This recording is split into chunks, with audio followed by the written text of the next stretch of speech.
दोस्तों, क्या आप जानते हैं कि एक आर्मी ऑफिसर अपनी पूरी जिंदगी में कभी समागम क्यों नहीं करते? और क्या आप ये जानते हैं कि आर्मी की ट्रेनिंग लेते वक्त उसके आगे सुंदर लड़कियों को क्यों रखा जाता है?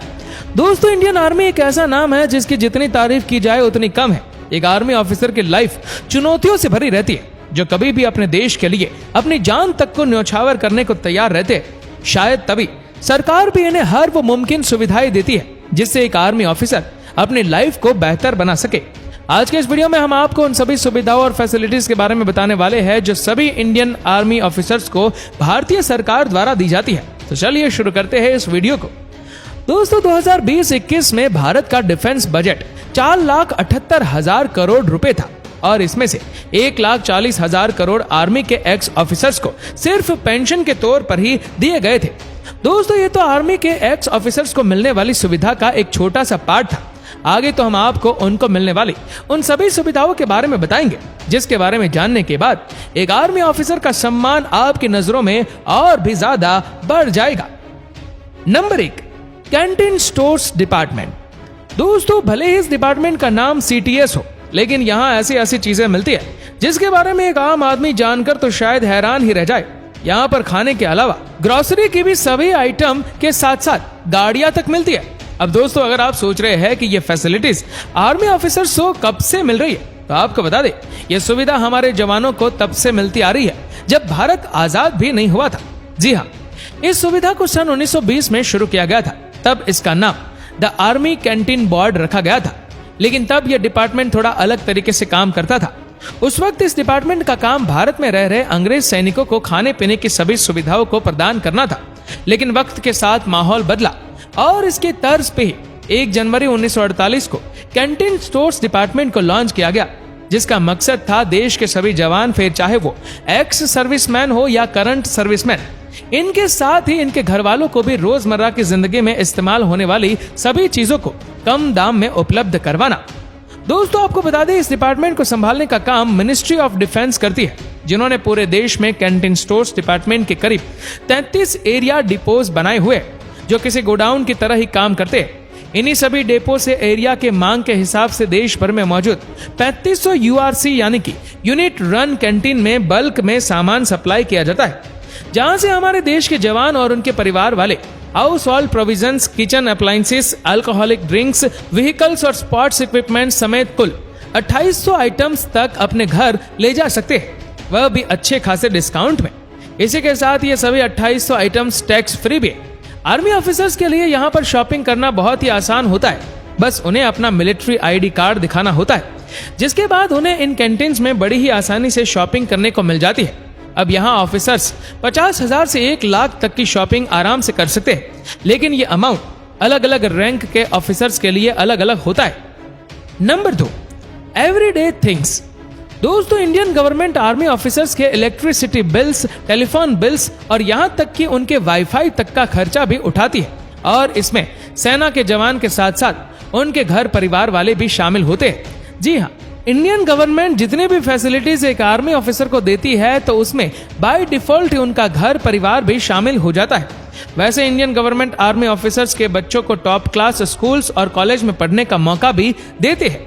ये स्कूल्स और कॉलेज खासतौर पे आर्मी ऑफिसर्स के बच्चों के लिए ही बनाए जाते हैं। भारत में लगभग 142 डिफेंस कॉलेजेस है, और अगर बात करें कि आर्मी स्कूल की, तो भारत में 249 आर्मी प्री प्राइमरी स्कूल्स और 137 आर्मी पब्लिक स्कूल मौजूद है। इन स्कूल्स को सही से चलाने का जिम्मा यानी कि आर्मी वेलफेयर एजुकेशन सोसाइटी का होता है। इसकी शुरुआत 1983 में तब हुई जब आर्मी ऑफिसर्स के बच्चों के एजुकेशन सिस्टम में प्रॉब्लम आने लगे थे, जिसको देखते हुए गवर्नमेंट ने इन स्कूल्स का निर्माण करवाया, जिनको सिर्फ आर्मी ऑफिसर्स किड्स के लिए बनवाया गया था। इसी वजह से आर्मी में काम करने वाले ऑफिसर्स के बच्चे काफी सस्ते में अपनी पढ़ाई पूरी कर लेते हैं, और यहाँ अगर किसी शहीद या फिर किसी फिजिकली हैंडीकैप्ड सैनिक के बच्चे पढ़ते हैं तो गवर्नमेंट द्वारा उनकी पूरी की पूरी फीस ही माफ कर दी जाती है। इसके अलावा दोस्तों, भारत में लगभग 134 मिलिट्री हॉस्पिटल बने हुए हैं, जहाँ पर आर्मी सोल्जर्स और उनके परिवार वालों का इलाज मुफ्त में किया जाता है। लेकिन अगर किसी कारणवश उन्हें इन हॉस्पिटल की सुविधा पसंद नहीं आती है या वो इन हॉस्पिटल्स तक पहुंच नहीं पाते हैं और वो अपना इलाज कहीं और से करवाते हैं, तो ऐसे में इलाज में आने वाले खर्चे का बिल गवर्नमेंट ही भरती है। अब दोस्तों, आप सोच रहे हैं कि क्या ये सुविधा आर्मी के एक्स ऑफिसर्स को भी मिलती है? जी हाँ, गवर्नमेंट की ex serviceman contributory health scheme के तहत रिटायर्ड सोल्जर्स पर एक मिनिमम अमाउंट भर के अपना और अपने घर वालों का इलाज आर्मी हॉस्पिटल से करवा सकते हैं। Number 3, designated vehicle.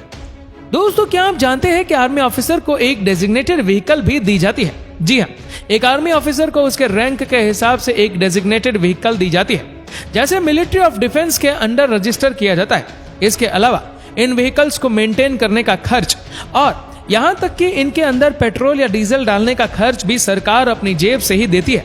लेकिन इन डेजिग्नेटेड व्हीकल्स को ऑफिसर्स सिर्फ अपनी ड्यूटी के दौरान ही इस्तेमाल कर सकते हैं। इसके अलावा भी दोस्तों एक आर्मी ऑफिसर्स को कई सुविधाएं दी जाती है, जैसे कि free toll tax, free plane और free train tickets. Number 4, accommodation. दोस्तों, ये तो आप जानते होंगे कि आर्मी ऑफिसर्स को रहने के लिए घर दिया जाता है, लेकिन क्या आप जानते हैं कि यहाँ पर रहने वाले हर एक आर्मी ऑफिसर्स को रेंट देना पड़ता है? जी हाँ, ये रेंट हर स्टेट में और अलग अलग रैंक के ऑफिसर्स के लिए अलग अलग होता है। और यहाँ तक कि जो रहने के लिए इन्हें घर दिए जाते हैं वो भी इनके रैंक के हिसाब से अलग अलग होते हैं। दोस्तों, कई बार गवर्नमेंट इन्हें BAH यानी बेसिक हाउसिंग अलाउंस के तहत रेंट का अमाउंट दे देती है। दोस्तों, जिन आर्मी ऑफिसर्स को घर दिए जाते हैं उनमें कैप्टन और लेफ्टिनेंट पोस्ट वाले ऑफिसर्स को 2 BHK घर मिलता है।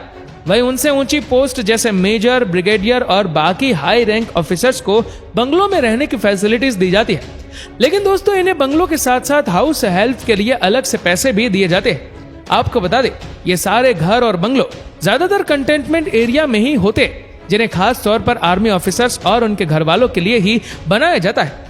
लेकिन दोस्तों, अगर किसी ऑफिसर्स को यह जगह छोटी लगे और उन्हें इन घरों में रहना पसंद ना हो, तो वो अपनी जरूरत के हिसाब से अपने रहने के लिए अपने मुताबिक कोई और दूसरा घर भी ढूंढ सकते हैं। Number 5, retirement. दोस्तों, सारे कामकाज के बाद की बारी आती है रिटायरमेंट की। यहाँ पर सरकार ने हमारे भारतीय सोल्जर्स का पूरा ख्याल रखा है। जब कोई भी सोल्जर्स रिटायर होता है तो उसे पेंशन के तौर पर उनकी तनख्वाह का 50% हिस्सा दिया जाता है और यह अमाउंट उन्हें रिटायर होने के बाद पूरी जिंदगी मिलता रहता है।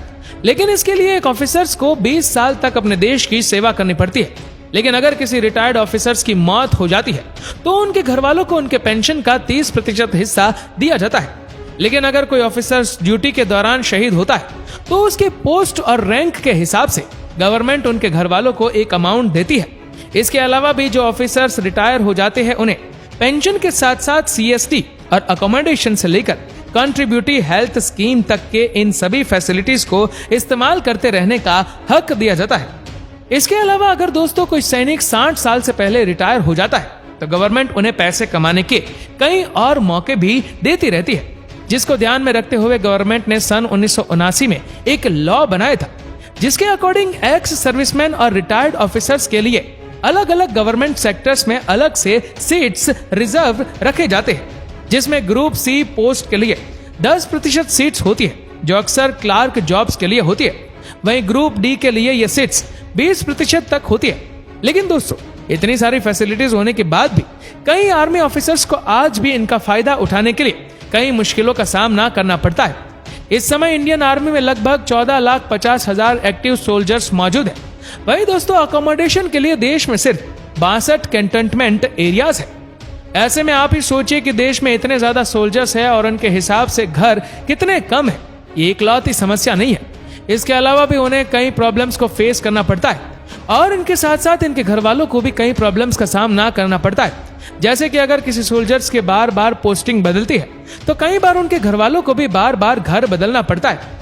इसी के साथ ही उनके बच्चों को भी बार बार स्कूल चेंज करने की समस्या का सामना करना पड़ता है। वैसे दोस्तों, आर्मी सोल्जर्स की लाइफ काफी कठिनाइयों से भरी रहती है, लेकिन इसके बावजूद भी वो पूरी ईमानदारी से अपने देश की रक्षा करते हैं, जिसकी वजह से पूरा देश इनको सैल्यूट करता है।